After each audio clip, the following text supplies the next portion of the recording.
السلام عليكم، ازيكم عاملين ايه؟ معانا النهارده فيديو جديد من فيديوهات تعليم التريكو. النهارده هنعمل الحافه دي، شايفينها حافه بسيطه قوي، شكل زجزاج كده بسيط. ينفع نعمله بدايه المفرش او للبس اطفال، بلوفر اطفال او جاكيت لبيبي مثلا، او نيو بورن او حاجات بناتي. بصوا كده شكلها عامل ازاي، شكل زجزاج لطيف كده. ماشي، حافه بسيطه وشكلها لطيف، جميله قوي لو نعمل بطانيه بيبي. تمام، يلا نبدأ مع بعض ونشوف هنشتغلها ازاي بإذن الله.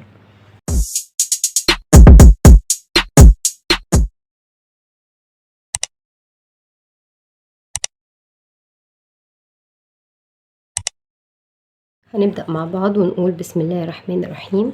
هبدأ أجهز الغرز بتاعتي على الإبرة.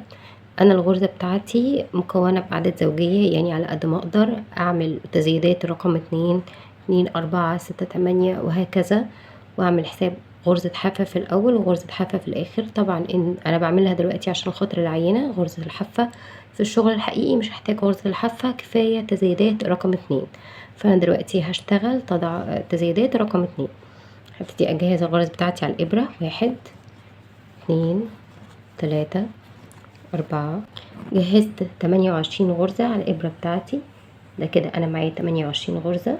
تمام، بصوا السطر اللي أنا اشتغلته ده اللي جهزت فيه الغرز ده سطر وجه. تمام، يعني ده كده معايا ده سطر وجه. هلف الشغل وهشتغل السطر الجاي ده يعتبر سطر ظهر. تمام، وهشتغل غرزة مقلوبة. هسلت أول حاجة أول غرزة من غير شغل، بعد كده هشتغل كل الغرز اللي بعدها غرزة مقلوبة، ما عدا اخر غرزة عندي هشتغلها عدل اللي هي غرزة الحافة. دي اخر غرزة عندي على الابرة هشتغلها غرزة عدل اللي هي غرزة الحافة. تمام، هلف الشغل وابتدي اشتغل سطر الوجه بالغرزة العدلة. طبعا انا هنا بشتغل سطر رايح وسطر جاي، بسلت اول غرزة من غير شغل وهشتغل السطر كامل بالغرزة العدلة. تمام، طبعا انا هنا بشتغل رايح جاي، يعني سطر عدل وسطر مقلوب. انتوا لو بتشتغلوا بشكل دائري هتبقى كل الاسطر عندكم اسطر عدلة. تمام، ناخد بالنا انا بشتغل رايح جاي، بس انا هشتغل السطور كلها بالغرزة العدلة. تمام، او انا عايزة الواجهة عندي يبقى كل السطور بتاعته عدلة. هشتغل السطر اللي ده بالغرزة العدلة لحد نهاية السطر. هقلب الشغل، هسلت اول غرزة من غير شغل، وبعد كده هشتغل السطر اللي بعده مقلوب لحد نهاية السطر، واخر غرزة بتاعة الحافة هشتغلها عدل. السطر اللي بعده هشتغل سطر عدل، وهكرر سطر عدل وسطر مقلوب لحد ما يكون ارتفاع القطعة عندي 6 اسطر. يعني انا اشتغلت كام سطر؟ 1 2 3 4 سطور. تمام، هشتغل سطرين كمان، سطر عدل وسطر مقلوب. تمام، وبعد كده نبتدي نشتغل الغرزة بتاعة الحافة. خلصت ال6 اسطر بتاعتي. تمام، ونتأكد ان احنا هنشتغل على سطر الوجه. طبعا الاسطر، عدد الاسطر دي حاجة ترجع لكم، عايزينها 3 4 6 10، دي حاجة ترجع لكم تماما. خلينا كده نبتدي، ده اهم سطر في الموضوع كله. بصوا كده هنعمل ايه. هسلت اول غرزة من غير شغل بالشكل ده، واخد لفة على الابرة، بعد كده اشتغل غرزتين اللي بعدهم مع بعض عدل بالشكل ده. يعني سلكت اول غرزة، بعد كده خدت لفة على الابرة، وبعد كده اشتغلت 1 تناقص 2 مع بعض عدل. تاني لفة على الابرة، بعدين 1 تناقص 2 مع بعض عدل. 1 لفة على الابرة، بعد كده تناقص 2 مع بعض عدل. لفة، تناقص 2 مع بعض عدل. لفة. تمام، وبعدين تناقص 2 مع بعض عدلة. واكرر لحد نهاية السطر، لفة وتناقص. خلصت السطر بتاعي بالشكل ده، هلف الشغل. تمام، وهشتغل سطر الظهر مقلوب عادي جدا. هسلت اول غرزة من غير شغل، بعد كده غرزة مقلوب، واللفة شايفينها اهي هشتغلها مقلوب. تمام، وبعد كده غرزة مقلوب واللفة مقلوب والغرزة مقلوب واللفة مقلوب لحد نهاية السطر. مش عايزين نشد ايدينا في الجزء ده، عايزين الغرزة تبقى واسعة، مش عايزينها تبقى ماسكة، يعني ما نشدش ايدينا قوي، خلي الغرزة واسعة في ايدينا. واكرر الغرزة المقلوبة لحد نهاية السطر. ده الشكل معايا بعد ما خلصت السطر اللي فيه التجويفات. تمام، وشايفين الست سطور اللي احنا اشتغلناهم هنا هنكررهم مرة تانية، يعني هشتغل 6 سطور، يكون الوجه عندي بالغرزة العدلة والظهر مقلوب. تمام، بغرزة الجرسي الوش عدل والظهر مقلوب، 6 سطور. تمام، زي اللي عملناهم في الاول بالظبط.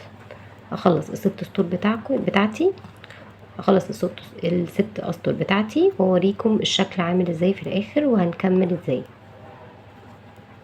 ورجعنا مرة تانية، خلصت ال7 سطور اللي فوق، ال6 سطور سوري اللي فوق.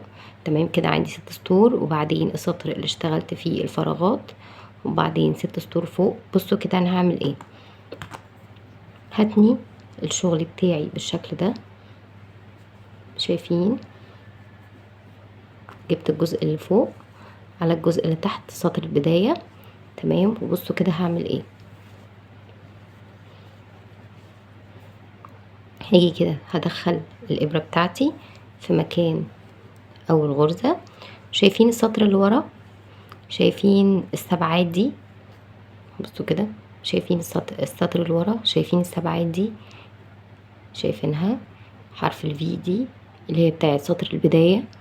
هدخل انا هنا دخلت الابرة في اول واحدة من قدام، وهدخل الابرة في اول في في سطر اللي ورا، وهاخد لفة على الابرة وهخرج من السطر اللي ورا، وبعدين من اللي قدام.